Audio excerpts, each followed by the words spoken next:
When I was 12, my friends and I were obsessed with a computer game called Harry Henry. My friend Jeremy always said he found it as a free demo on a cover disc from some gaming magazine.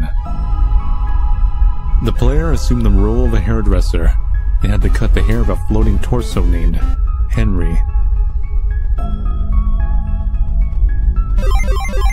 The challenge was Henry's hair covered his face and grew rapidly every time you cut it. You'd have to smash your spacebar to keep it short. Then as the timer ran out, you'd get that annoying shave and a haircut sound effect to let you know you'd run out of time. You know that sound. Man, I hated that sound. Hell, we all did. Felt like the game was mocking you.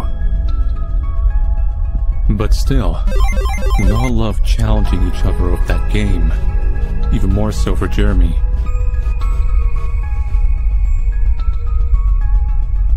It went on for weeks. Jeremy became so obsessed he'd carry on when he should have been doing his homework. Then one day, Jeremy's mom called the school saying he caught the flu, but we knew better. It wasn't the flu that caught him.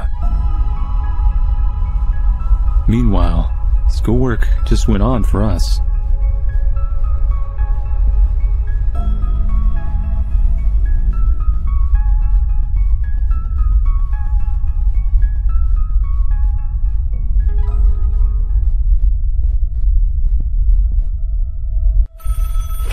Jeremy would call us all each evening, boasting about how his score was growing higher.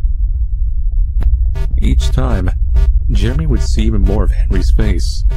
Then Jeremy started telling us weird things. Like, if he started playing after midnight, Henry's mouth would start whispering strange, crazy sounds. Over time, Jeremy had deciphered them to be hints on where he should cut next. We learned later how Jeremy told our friend Mike he'd been having night terrors. He'd wake in the early hours, that shave and a haircut sound echoing around his room, only to find Henry's bald head staring back at him from the computer screen. His computer was always left off. Jeremy put it down to a bad dream, but he said he couldn't be sure. Jeremy's condition got so bad, his hair started to fall out. We'd find tufts of it in class, trailing behind him wherever he sat. His parents figured it was stress, so they organized a sleepover with his friends, hoping it would make Jeremy feel better, get him back to some normality.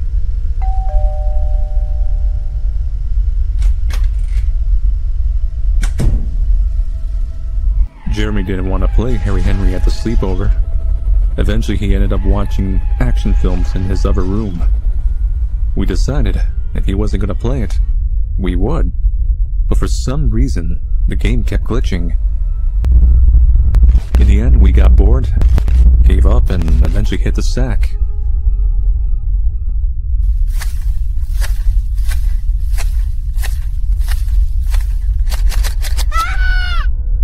It had been Dave screaming, which had woken us. There was hair on the floor, and blood. Dave's neck was covered in countless tiny cut marks across it. His hair all over the floor. So was ours. Huge clumps cut from our heads as we slept. Chris had said he'd woken to see the culprit, leaving a pair of scissors in his hands.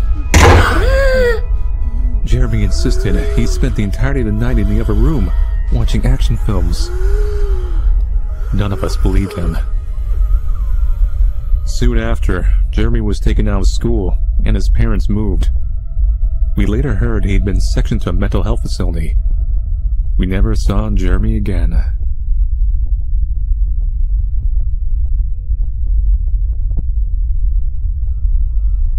That was so long ago. Recently, I did a deep dive on the games of my youth.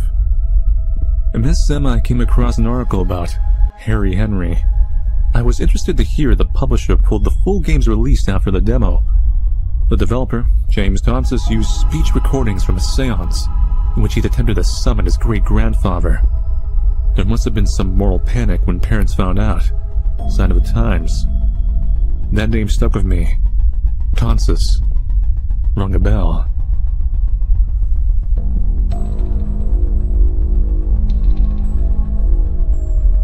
Speech recordings. From the seance. So when I saw that news report today, it all just came flooding back. Such a damn tragedy. All those poor homeless people. Hair ripped out. And that same hair lining the walls, all burnt up. Reporters said the damn place stank to high heaven. Then in the altar, a dead, burned man wearing a robe made of hair. I identified him by his dental records. It was Jeremy. Authorities said he'd escaped from the mental health facility some years before, on day release. Next to Jeremy's body, they found a pair of bloody scissors and an old, burnt computer.